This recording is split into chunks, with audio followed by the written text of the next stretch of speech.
Pemirsa, sampai kita di ujung acara. Sekarang kita mintakan dari Dr. Hukum Tata Negara Refli Harun memberikan closing. Iya, terima kasih Bang Garni. Kalau batuk-batuk sedikit sudah paranoid kita. Langsung pakai ya. Dan kadang-kadang nggak batuk merasa ingin batuk juga gitu. Iya, itu yang... Ya repot saya. Orang perokok itu pasti batuk. Jadi memang itu situasi yang mencekam ya. Makin banyak tahu makin takut kita ya. Apalagi kalau dosanya banyak ya tambah takut. Jadi mudah-mudahan Bang Garni memberikan kesempatan yang banyak juga ngomong buat saya ya.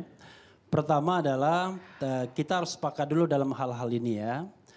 Bahwa nyawa lebih penting dari apapun di dunia ini, itu penting gitu. Kenapa begitu? Itu ada politisi yang berkirim surat kepada presiden mengatakan kalau soal ekonomi itu sudahlah ada hukumnya nanti suatu saat ada economic recovery. Nanti akan tahun 98 ya kita krisis, 2008 kita krisis dan ternyata kita bisa rebound. Jadi akan ada economic recovery. Karena itu hukum alam, kalau enggak kan umat manusia akan musnah kalau begitu. Kalau down terus begitu dan mungkin jangan-jangan kiamat nantinya. Tetapi nyawa manusia tidak bisa recovery. Kalau nyawa mati ya sudah selesai. Dan saya merasa bahwa kritik pertama, saya merasa penanganan COVID-19 ini itu penanganan angka-angka. Hari ini angka kita naik, lalu turun, naik, turun dan lain sebagainya. Padahal sebab utamanya kan seharusnya yang harus di-address, yang harus dijawab. Dan itu kan belum ada jawaban yang paling tegas dan jelas. Nanti kita bahas PSBB, kelebihan dan kekurangannya. Bukan PSBB, PSBB. Kalau PSBB itu pendidikan sejarah perjuangan bangsa. Itu pelajaran yang waktu saya SMP sama SMA ya.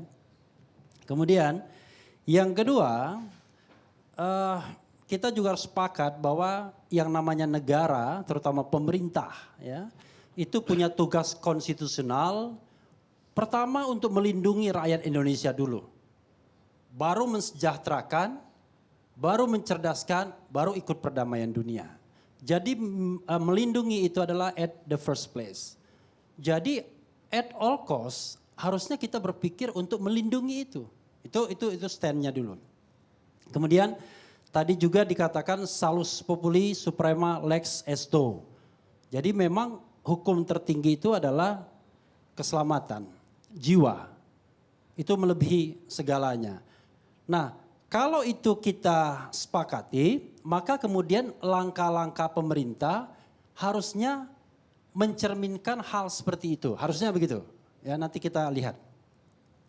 Tapi sebelum saya membahas itu lebih lanjut, karena mudah-mudahan waktunya banyak, saya hanya ingin highlight saja ya apa yang disampaikan Pak Menteri tadi. Highlight saja. Pak Menteri ini termasuk orang yang menurut catatan saya sejak 2015 sudah 4 kali ingin mengubah PP itu. Ya, jadi PP 99 tahun 2012 yang dibuat dalam masa pemerintahan SBY itu sudah berkali-kali ingin diubah. Soal pengetatan remisi bagi napi koruptor, teroris, narkoba, kemudian adalah kejahatan transnasional dan lain sebagainya. Jadi sudah berkali-kali dan saya pikir itu karena paradigma berpikir dia, karena kan dia ilmunya memang kalau nggak salah kriminologi ilmunya. Jadi bukan ilmu hukum sebenarnya tapi kriminologi. Nah, tetapi kan masalahnya adalah berkali-kali pula Presiden Jokowi mengatakan tidak. Walaupun untuk revisi undang-undang KPK lolos juga, kira-kira begitu ya. Ini Mas Fajrul jangan marah, dulu kan soalnya aktivis anti korupsi dia. Oh sampai sekarang ya, sekarang kan juru bicara presiden ya kan. Beda pandangan ya. Nah kemudian karena itu menurut saya berhenti ngomongnya. Mengemukakan perspektif pribadi, personal. Karena kan itu kan sudah ada garis presidennya. Karena yang namanya menteri kan pembantu presiden. Jadi dia tidak punya visi dan misi sendiri kan begitu.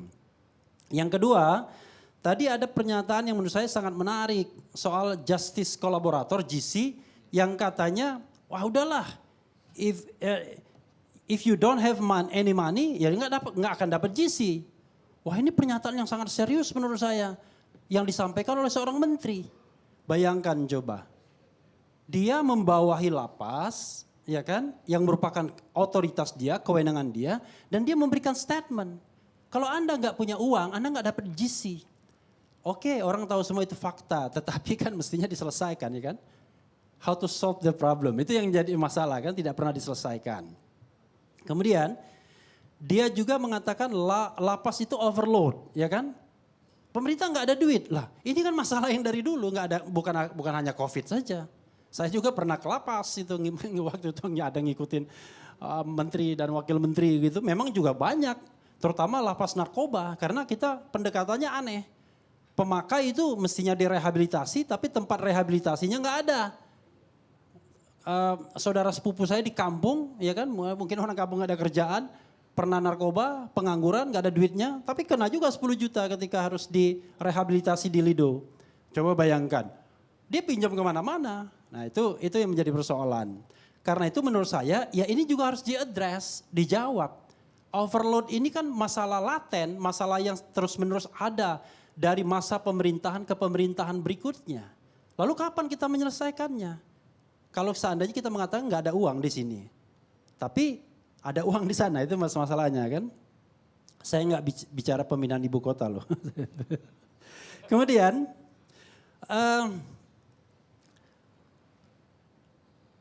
Oke, itu catatan kepada Pak Menteri tadi. Nah, yang ketiga, bagian ketiga, saya ingin membahas mengenai payung hukum yang sudah disediakan pemerintah. Yang menurut saya begini, saya paham betul, tidak ada yang namanya payung hukum itu yang perfect 100%, ya kan? Pasti ada celah-celahnya. Nah, kalau dalam setiap hukum itu, jangan sampai celahnya terlalu banyak dan kemudian nanti free ridersnya banyak, penunggang gelapnya banyak. Apalagi ini menyangkut yang namanya uang triliunan. Contoh Perpu nomor 1 2020. Itu kritik utama saya dan juga komponen masyarakat. Ini sebenarnya tidak mengadres COVID-nya. Yang diadres itu adalah pengamanan sistem keuangannya. Bagaimana uang bisa dikeluarkan dan lain sebagainya. Jadi memang antisipatif Kementerian Keuangan itu sudah berpikir yang sangat jauh elaboratif. Sementara COVID-nya sendiri tidak diadres secara lengkap di situ. Jadi ini bukan perpu mengenai COVID, tapi perpu mengenai tindakan-tindakan kepemerintahan yang kemudian bisa ada pengecualian.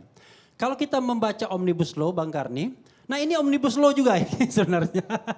Orang gak sadar juga ini Omnibus Law. Karena di dalam pasal penutupnya itu dikatakan pasal ini dalam undang-undang ini, pasal itu dalam undang-undang itu dan lain sebagainya dinyatakan tidak berlaku. Persoalannya adalah karena ini perpu dan mungkin akan didukung oleh DPR nantinya, tidak ada batas waktunya persoalannya. Ketika kemudian dia menjadi undang-undang, maka dia menjadi permanen. Ini barang. Dibilang sepanjang penanganan COVID-19, ya kan? Tapi kita nggak tahu berapa panjangnya. Lalu kemudian misalnya lagi pasal 27 yang diributkan orang. Nggak boleh dipidanakan dan digugat secara pidana dan perdata. Kalau mereka yang menjalankan perpu ini, terutama KKSK. Kalau dia katanya beritikat baik dan kemudian sesuai dengan peraturan perundang-undangan. Kalau itu nggak usah diomongkan, kira-kira begitu. Tidak ada pejabat publik yang akan dituntut secara pidana dan perdata kalau dia beritikat baik dan menurut peraturan perundang-undangan. Cuman kan masalahnya kan ini bisa seolah-olah ini impunity. Jadi walaupun orang yang tidak beritikat baik misalnya tiba-tiba dia menganggap wah ini ada kesempatan nih proyek saya harus ambil dulu kan kira-kira begitu. Lalu dia menggunakan ini, oh nggak bisa, Anda nggak bisa menuntut saya. Padahal tidak demikian. Jadi jangan berpikir bahwa seolah-olah perpu ini adalah perpu impunity. Tapi oleh penegak hukum nantinya dia akan berpikir, wah pokoknya nggak bisa dipidanakan, tidak bisa dituntut secara perdata. Nah, kita harus jelaskan ini. Lalu kemudian hal lainnya juga adalah mengenai PP 21 2020. Ini adalah PP PSBB. Pembatasan sosial berskala besar. Itu adalah salah satu pilihan tindakan dalam darurat kesehatan masyarakat yang diatur di dalam Undang-Undang Nomor 6 2018 tentang kekarantinaan, ya. Kok pilihannya kan cuma PSBB saja? Padahal kita tidak tahu eskalasinya seperti apa nanti. Kenapa kita selalu membentur-benturkan pilihan kebijakan itu? Padahal kebijakan itu bisa dipilih 2 atau 3 sekaligus. Jadi kita bisa menerapkan karantina rumah kalau ditemukan bahwa ada COVID di rumah tersebut. At the same time kita bisa menerapkan karantina rumah sakit. Kita juga bisa menerapkan karantina wilayah karena memang kalau itu dibutuhkan dan diperlukan. Dan juga kita menerapkan PSBB at the same time. Kenapa kemudian PP-nya hanya bicara mengenai PSBB saja? Kalau ada eskalasi yang membutuhkan itu nanti bikin PP lagi karena nggak ada payung hukumnya. Padahal kalau saya pakai teori darurat negara, itu yang namanya kalau sudah dinyatakan darurat, itu semuanya bisa kita bypass hukum yang ordinary, hukum yang biasa. Tapi ini kan pemerintah mau berhati-hati mengeluarkan Perpu, mengeluarkan PP dan lain sebagainya. Padahal PP itu sendiri itu perintah yang sudah lama. Tahun depan, kan 3 tahun itu kalau nggak salah batas waktunya. Sudah expired sesungguhnya dan banyak kan PP yang tidak diselesaikan dalam masa waktunya. Kemudian Undang-Undang Permenkes 9 2020 terlalu birokratis menurut saya. Kenapa? Karena pernyataan PSBB, lagi-lagi hanya PSBB, itu harus diajukan dulu oleh gubernur, bupati, wali kota. Dan disertai data-data dan lain sebagainya. Konon sebenarnya DKI datanya belum lengkap. Tapi karena mungkin ada desakan masyarakat, opini publik yang mengatakan pemerintah lambat, ada rivalitas dan lain sebagainya, ya diteken saja. Nah, menurut saya aneh kalau kita bicara bahwa ada deklarasi kedaruratan kesehatan masyarakat, tapi kok pelaksanaannya birokratis. Bahkan untuk DKI ini PSBB itu baru akan diterapkan tanggal 10 April. Artinya tindakan pertama kita dalam menghadapi COVID-19 ini baru dilakukan 10 April yang resmi. Yang lainnya himbauan semua. Yang bisa dituruti bisa enggak. Bayangkan coba.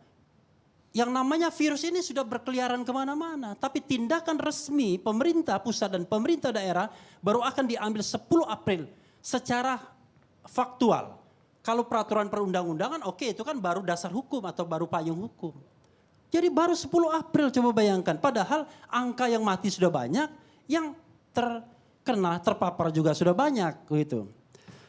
Itu kritik saya. Nah untuk kritik ini menurut saya sambil jalan, bisa saja sebenarnya pemerintah memperbaiki regulasi itu. Memperbaiki Undang-Undang Nomor 6 Tahun 2018. Kenapa perlu diperbaiki? Sebenarnya pilihan kebijakannya itu kurang lengkap. Walaupun saya termasuk orang yang mengatakan kalau sudah kondisi darurat hukum pun bisa bypass. Asal memang punya itikat baik dan untuk mengadres masalah itu yaitu kesehatan. Bukan soal lain ya. Apa kurangnya? Pilihan kebijakannya adalah 1. Karantina perbatasan. Jadi menutup perbatasan. Lalu karantina wilayah menutup wilayah. Lalu karantina rumah sakit menutup rumah sakit. Karantina rumah kalau ditemukan virus itu ada di rumah itu. Jadi lockdownnya satu rumah saja. 1 rumah, 2 rumah dan 3 rumah. Lalu PSBB yaitu pembatasan sosial berskala besar. Nah pertanyaannya adalah kalau kita mau menyuruh orang to stay at home, ya kan, working from home, apa dasar hukumnya? Kan nggak ada. Karena kalau kita lihat undang-undang itu secara cermat, dasar hukum untuk menyuruh orang di rumah kalau rumah itu terkena virus. Jadi ada virus di rumah itu, oke, Anda nggak boleh pergi. Nanti yang sakit diisolasi di rumah itu atau diambil dengan protokol khusus. Kan begitu. Tapi yang jadi masalah adalah kita ingin mengatakan penduduk DKI ini stay at home. Nggak ada dasar hukumnya. Kalau kita pakai rezim yang biasa-biasa saja. Tapi kalau saya katakan rezim darurat bisa. Ya, oke. Nah, karena itu untuk yang PP ya. Untuk yang birokratis tadi, menurut saya kasih contoh begini. Kalau misalnya di Amerika Serikat, kalau dia mau menyerang sebuah negara, dia pakai rezim preemptif ya kan, attackingnya itu preemptif, dia nyerang dulu, nggak pakai izin. Nanti setelah pasukan itu stay di sana, baru kemudian izin ke Kongres. Karena akan terkait soal pendanaan dan lain sebagainya. Nah ini kita akan menghadapi musuh. Garda terdepan menghadapi COVID ini ada kepala daerah di masing-masing region, wilayah. Gak mungkin pemerintah pusat bisa tahu semuanya, menghandle semuanya. Karena itu menurut saya mungkin, karena ini usul kan bisa saja diterima. Harusnya diberikan keleluasaan kepala-kepala daerah untuk mengambil tindakan terlebih dahulu. Lalu setelah tindakan diambil, dia mengajukan laporan report kepada Kementerian Keuangan atau gugus tugas. Lalu Kementerian Keuangan dan gugus tugas itulah yang akan mereview dalam jangka waktu tertentu apakah tindakan darurat kesehatan itu bisa dilanjutkan, dikurangi atau dihilangkan sama sekali. Nah itu baru namanya tanggap darurat. Dari sisi hukum itu lebih benar rasanya. Tapi kalau birokratis, ya kita tidak melihat kedaruratan. Yang kita lihat adalah sebuah birokrasi perizinan untuk seperti mendapatkan sebuah barang dan jasa. Bukan bagaimana kemudian di frontliner kita menghadapi itu. Lalu kemudian untuk kemungkinan impunity tadi, Bang Karni, kita harus hati-hati betul. Jangan sampai kemudian ada free rider seolah-olah pokoknya ini uang untuk kegiatan COVID-19 kita bisa lakukan. Lalu penunggang gelapnya banyak sekali dan dia atas nama Perpu ini tidak bisa diapa-apakan. Kita hargai orang yang berniat baik, yang menjalankan prosedur hukum yang benar tidak boleh dipidana atau digugat secara perdata. Tapi orang yang berniat tidak baik, yang korupsi di tengah bencana, menurut hukum Indonesia malah hukuman mati. Menurut hukum korupsi di Indonesia, hukuman mati. Lalu kemudian soal ada juga dalam Perpu itu yang mengatakan bahwa ini bukan kerugian negara. Loh, kerugian negara itu nanti hitungannya bisa BPK, bisa aparat penegak hukum, bisa BPKP. Jadi kalau itu enggak digantung, jadi semua kegiatan di dalam COVID-19 ini bukan berarti kemudian tidak bisa dipidanakan. Tergantung. Kalau niatnya buruk, niatnya mengambil keuntungan malah ancamannya hukuman mati malah ya. Oke, nah itu juga perlu dilihat agar kemudian tidak banyak free ridersnya dan jangan sampai kemudian kita mengulangi lagi tragedi BLBI sama KLBI, BLBI terutama. Dikasih release and discharge, ya kan, pembebasan, tetapi uangnya belum dikembalikan, uangnya belum dibayar. Ketika mau ditangkap, lari orangnya ke luar negeri. Ya, kira-kira begitu. Nah, ini menurut saya dana-dana bencana ini luar biasa. Oke, yang keempat, lalu pilihan kebijakannya apa? Terus terang saya ini bukan orang kesehatan, tapi tanya-tanya dokter juga. Ya nggak ada cara lain. Kalau kita mau mengenyahkan virus ini, ya kita harus lockdown di rumahnya masing-masing. Jadi bukan hanya pembatasan dalam skala besar seperti yang dilakukan saat ini, tapi benar-benar menghindari kontak kecuali dengan orang-orang yang memang kita tahu steril.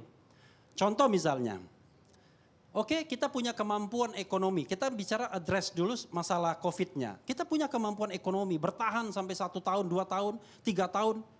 Bahkan seumur hidup pun bisa seperti Bang Karni, kira-kira begitu ya. Bisa bertahan secara ekonomi. Tapi persoalannya Bang Karni, kan abang perlu makan. Untuk makan itu orang harus keluar. Kalau kita pakai yang delivery, kan, saya nggak bisa menyebut merek kan, delivery tersebut kan juga nggak tahu kita apakah dia dia mengandung virus atau tidak, tetap aja ada potensi untuk bahayanya. Saya melockdown diri 3 minggu. Baru kemarin saya gara-gara ada Rahma Sarita saya keluar, dan hari ini gara-gara ada Bang Karni, ya kan? Iya. Tetapi masalahnya adalah asisten rumah tangga saya belanja ke pasar. Kan saya butuh makan. Apakah saya bisa menjamin dia tidak terkena? Nah ini kan persoalan. Karena itu kalau kita baca yang namanya darurat kesehatan masyarakat, dia tidak membedakan yang kaya yang miskin. Ini apalagi COVID-19 ini penyakit demokratis. Kenapa penyakit demokratis? Semua bisa kena.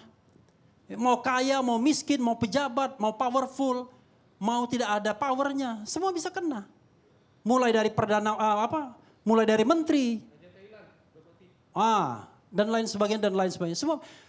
Dan memang yang banyak yang kena itu memang orang-orang yang kebetulan the have. Kenapa begitu? Karena kan mereka kan periksa kesehatan.